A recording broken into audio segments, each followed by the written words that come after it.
E nosso estudo de hoje está na Epístola de Tiago, capítulo 3, versículo 10. Da mesma boca procede bênção e maldição. Emmanuel vem comentar na penúltima lição do livro Vinha de Luz, 179, palavras.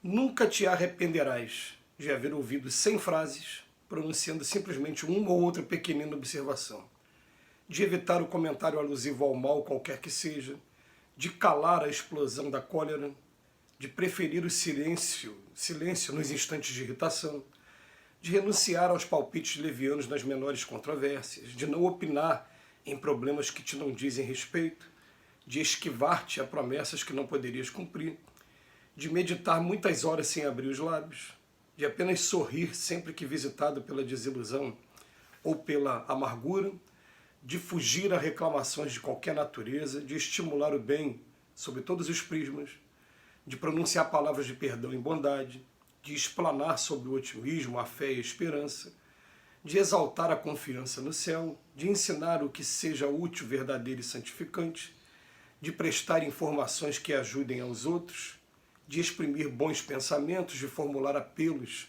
à fraternidade e à concórdia, de demonstrar benevolência e compreensão, de fortalecer o trabalho e a educação, a justiça e o dever, a paz e o bem, ainda mesmo com o sacrifício do próprio coração.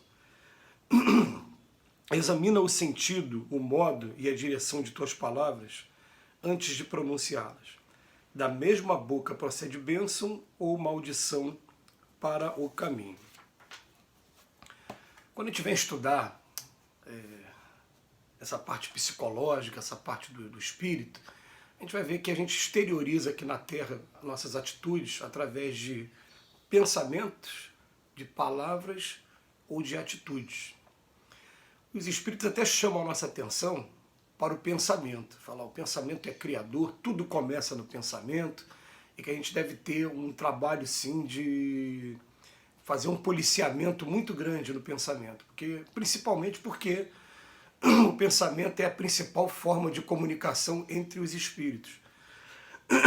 Então, quando um homem vem conversar comigo, eu vejo, fisicamente, escuto o som da sua voz. Mas quando o espírito chega perto de mim, primeiro eu não o vejo, e não escuto a voz, eu simplesmente recebo as ideias que ele está passando para o meu pensamento. Mas daí do pensamento, a primeira maneira de eu exteriorizar é através da minha palavra. E as palavras, a gente sabe muito bem que as palavras elas podem ser muito construtivas, como podem ser totalmente destrutivas. E tem coisa que não tem como voltar atrás, é a palavra já dita, e a palavra que feriu, a palavra que machucou, e a palavra que acaba com amizades, acaba com relacionamentos, acaba com oportunidades que poderão até voltar a acontecer, mas que são postergadas e que vão trazer ainda muito tempo ainda de período de desagradável ainda, de consciência pesada pelo fato de ter pronunciado algumas palavras. Então o convite do estudo de hoje é para que a gente possa estar, principalmente no momento que a gente está vivendo, policiando as nossas palavras também, porque a gente vai pensar no seguinte, né? Enquanto a gente tem uma conversa amigável, a gente tem possibilidades de estar influenciando e de também ser influenciado. A gente tem possibilidades de ouvir ideias que sejam edificantes e até mesmo possibilidade de conhecer a fonte daquelas informações para saber extrair o que é de bom e o que não é bom.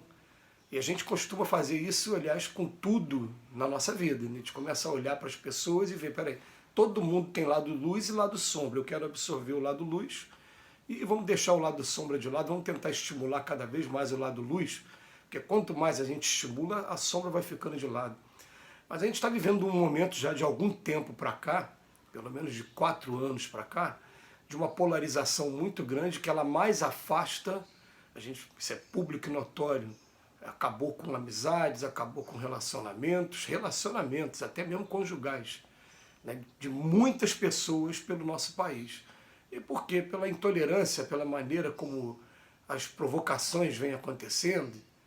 Ontem, por exemplo, eu trabalho com música profissionalmente, e teve uma música que eu toquei que alguém levantou lá e falou fora presidente, de repente uma outra pessoa do lado de maneira gratuita também, sem conhecer aquela pessoa, falou uma outra coisa contrária, totalmente agressiva, e o primeiro comentário que eu fiz, eu falei, caramba, poderia ter tido uma briga ali, porque um manifestou uma opinião política e o outro, né, foi totalmente agressivo contra aquela opinião política. Bem, a gente sabe, ninguém é criança, a gente sabe que isso está acontecendo já há bastante tempo, e que isso simplesmente, ao invés de criar um ambiente de debate, um ambiente que vai ser construtivo, ele está criando um ambiente cada vez mais explosivo, que vai criando essa relação, às vezes, de ódio, muitas vezes, e o ódio a qualquer momento vai sair daqui para se exteriorizar em ações como está acontecendo. Aí a coisa fica pior ainda. A gente lembra de uma vez de um velho conto popular, falando que a pessoa chegou no alto de um morro, e aqui no Rio de Janeiro a gente pode pegar como referência o Corcovado pela sua beleza e pela sua altura. Ele chegou lá em cima, ele foi convidado a pegar um papel, picar todo o papel e jogar lá de cima, ao vento. E 10 minutos depois ele foi convidado, agora eu quero que você pegue todo aquele papel de novo e reúna de novo. E ele falou, não, isso é impossível, e realmente é impossível. Ele falou, a palavra dita é da mesma maneira. Você não vai ter nunca mais como pegar essa palavra de volta. Então, muitas das vezes, ela vai ficar aqui no pensamento, mas enquanto ela está no nosso pensamento, só os espíritos estão vendo, os encarnados aqui não estão vendo, não estão ouvindo, né?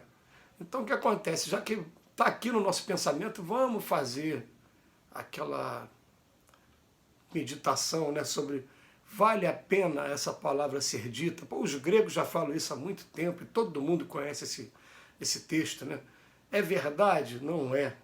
É bom? Não é. É útil? Não é. Se não é verdade, não é bom, não é útil, para que eu vou falar? Algumas vezes não é verdade e a gente fala porque vai ser bom, vai ser útil.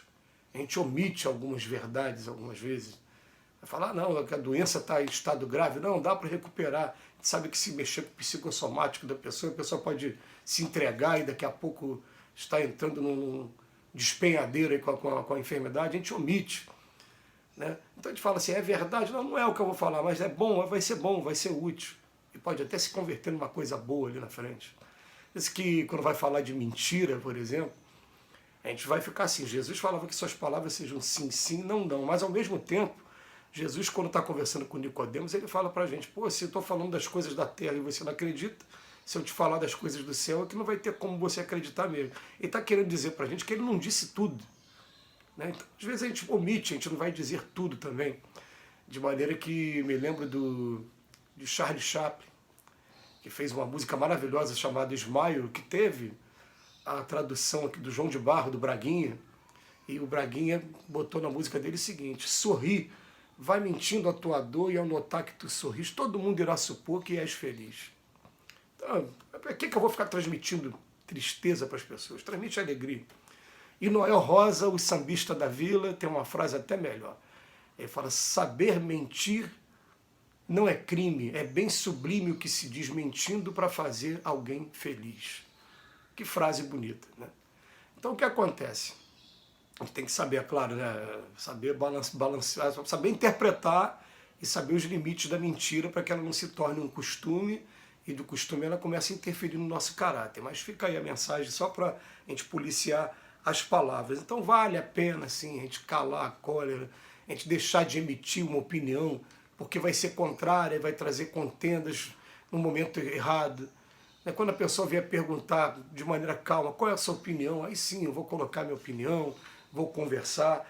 Uma vez eu fui fazer um comentário político através do Facebook, uma pessoa entrou e falou, mas você faz um monte de palestra falando de paz e agora está falando sobre isso. Eu falei, mas eu falei alguma coisa contrária, quer dizer, a gente não pode emitir nossa opinião política, e a gente aprendeu com o exemplo do que aconteceu com o Divaldo Pereira Franco recentemente, que realmente não é muito bom a gente fazer a nossa opinião política de público, não, no momento que a gente está vivendo aqui no país, mas que as nossas palavras sejam sempre de edificantes, positivas, para sempre, para frente e para o alto.